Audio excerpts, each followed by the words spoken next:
so upset. Optimus, you remember Charlotte Meering? Our Director of National Intelligence? He's in a bad mood. He's not talking to anybody today. What is this? The silent treatment? We've seen that, and this is not that. Definitely not. This is worse. Prime, make something of yourself. He's pissed.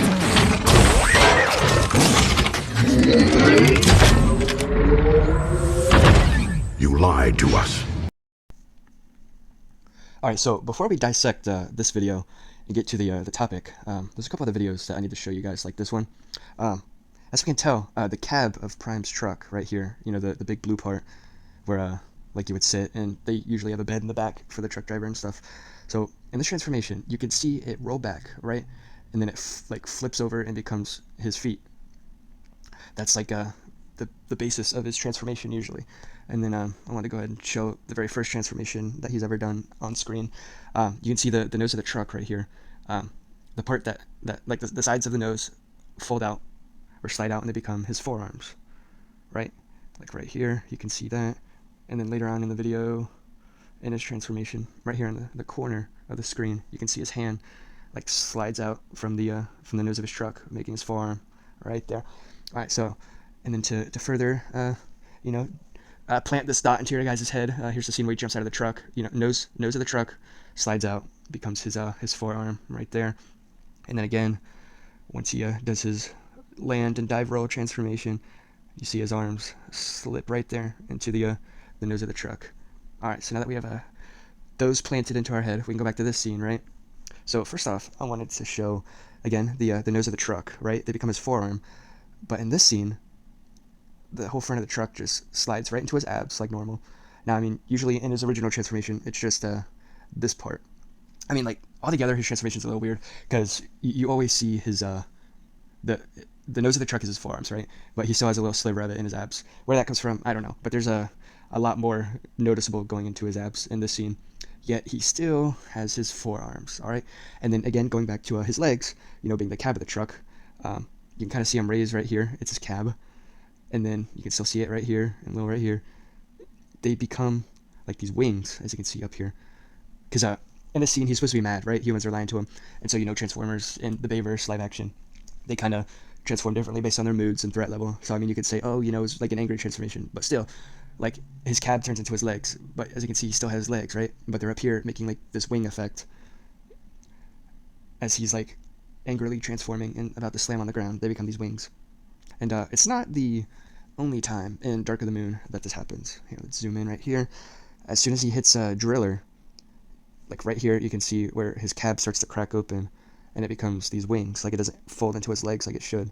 See, they're making wings again. This time not as wingy.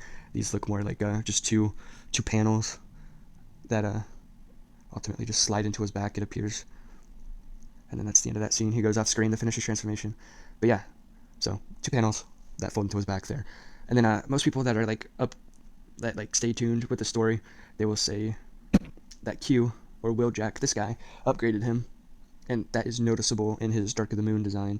Let's see if we can get it right here, because as we can see with his new Dark of the Moon design, he does have more rigid abs, as you can see right here, more metallic ones compared to his original form in the first 2 movies, which it should show right here. It's just flat, his chest. Or his abs, just flat right here in this area, compared to that more rigid and metallic, more armored abdomen. And yeah, so I can prove that that is not the case. He was not. We can rule out him being upgraded, because in this scene, also in Dark of the Moon, now this one is more of a sentimental transformation, more sad and slowed. I'll let it play out. But yeah, so same Dark of the Moon movie. He's still upgraded in this one. You can see. Actually, this one's really good. You can see even his feet, like his toes, coming out of the cab. And the whole cab rolls back into his feet. And then, again, the nose of the truck, we can see him drop his forearms. That way he can transform kind of on his knees and more in a, like, what the heck happened kind of way. So, yeah. So, ultimately, with the information that we have from previous transformations, we know that his nose of the truck is his forearms, cab of the truck is his legs. So, in this scene, he should not have legs or forearms, really. So, that is my breakdown and analysis of the inconsistencies of Optimus Prime's Dark of the Moon transformation. If it's always intrigued me growing up. I've noticed this for a while, that the nose of the truck is his arms, and the cab is his legs, and it's always bothered me. Something silly, but yeah. So I hope you guys enjoy this. It's a little random, like it should be normal for my my channel, just a bunch of random things being analyzed. But yeah, this video is unscripted, and it is just recorded on my tablet. So sorry if it's a little here and there all the time. But yeah, I'll see you guys in the next one. Should be more scripted, back to video games. I'll keep doing these primarily Transformer inconsistency and details in their transformations, like I can see certain car parts turn into their bodies and whatnot. But yeah, see you guys in the next one.